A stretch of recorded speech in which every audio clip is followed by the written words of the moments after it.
رسول اللہ وسلم علیک یا حبیب اللہ پڑھیے صلی اللہ علیہ یا رسول اللہ وسلم علیک یا حبیب اللہ جیے گل گلابی آ سوہنو گلن میں جیے گل گلابی آ سوہنو گلن میں مجھو مصطفیٰ پاک پدھرو لکھن میں جیے گل گلابی آ سوہنو گلن میں جیے گل گلابی آ سوہنو گلن میں مجھو مصطفیٰ پاک پدھرو لکھن میں جیے گل گلابی حشر ویل ہوندا سویرا جرانا حشر ویل ہوندا سویرا جرانا تنے میں محمد پرے کھاں سنجانا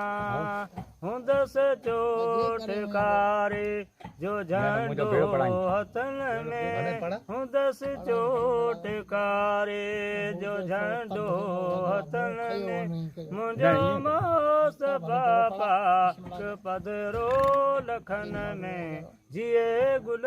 گلابی آ سوہنو گلن میں مجھو مصطفیٰ پاک پدھرو لکھن میں گلابی ہر کوتے پجی جان پکتی محمد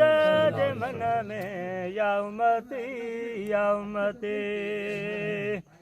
ایڑیوں سو سچائیوں ڈکھارے دکھن میں ایڑیوں سو سچائیوں ڈکھاریو دکھن میں مجھو مصطفیٰ پاک پدھرو لکھن میں جیے گل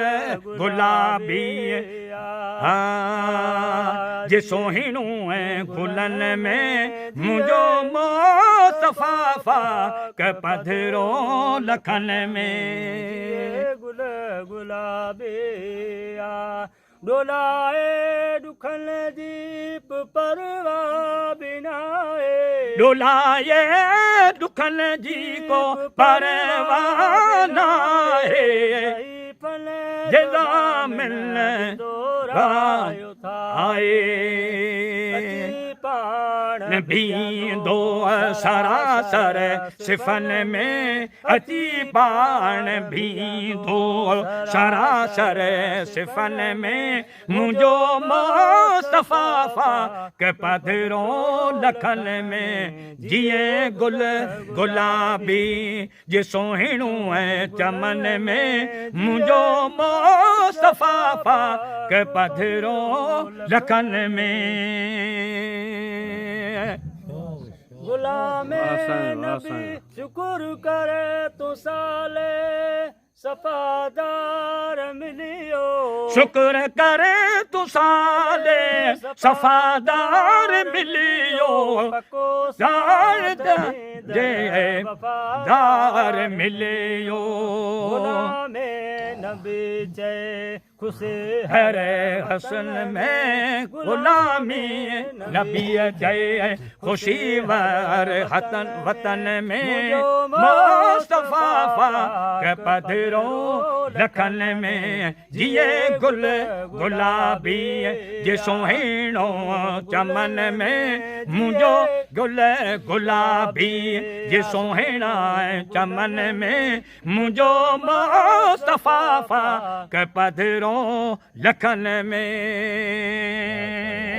پنجاب میں تشریف لانا یا رسول اللہ کبھی پنجاب میں تشریف لانا یا رسول اللہ میرے دلدار بھی تم ہو میرے غم خار بھی تم ہو میرا سب ہو گیا دشمن زمانہ یا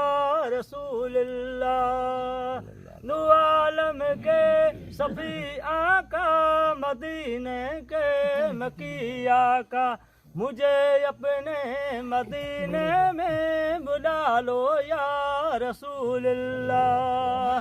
کبھی پنجاب میں تشریف لانا یا رسول اللہ میرے دلدار بھی تم ہو میرے غم خار بھی تم ہو میرا سب ہو گیا دشمن زمانہ یا رسول اللہ